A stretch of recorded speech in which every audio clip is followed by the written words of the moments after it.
दिलेल्या प्रश्नामध्ये आपल्याला सांगितलंय 2 सेलला सिलेक्ट करायचं, त्याच्यानंतर अलाइनमेंट मध्ये जायचं, इथून मर्ज अक्रॉस करायचं आणि प्रश्नाला सबमिट करायचं. थँक्यू. शीट नंबर 3 आपल्याला ओपन करायची आहे. शीट नंबर 3 ही आपली कंपनी हॉलिडेज आहे. याच्यावर आपण क्लिक करू. होम टॅब वर जाऊन आपल्याला एक सेल इन्सर्ट करायचा A10 च्या वर. A10 या ठिकाणी आहे. याच्या वरती आपल्याला 3 सेल इन्सर्ट करायचे आहे. तिथे आपण इन्सर्ट सेल वर क्लिक करू आणि इथून शिफ्ट सेल डाउन या ऑप्शनवर क्लिक करू.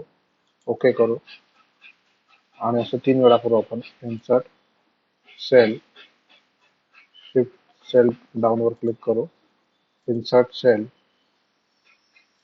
शिफ्ट सेल डाउन वर क्लिक करू. थँक्यू.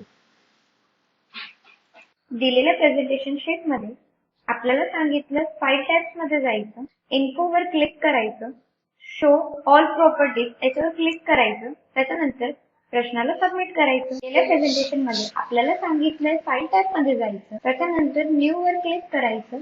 इथे सर्च करायला सांगितलंय आपल्याला हॉलिडे प्लॅनर, हे टाईप करायचं, त्याच्यानंतर एंटर करायचं, त्याला क्रिएट म्हणायचं आणि प्रश्नाला सबमिट करायचं. थँक्यू. दिलेल्या प्रेझेंटेशन मध्ये आपल्याला सांगितलंय या टेबलला सिलेक्ट करायचं, त्याच्यानंतर याला कॉपी करायचं, सेकंड शीट मध्ये जायचं, याला इथे पेस्ट करायचं आणि प्रश्नाला सबमिट करायचं.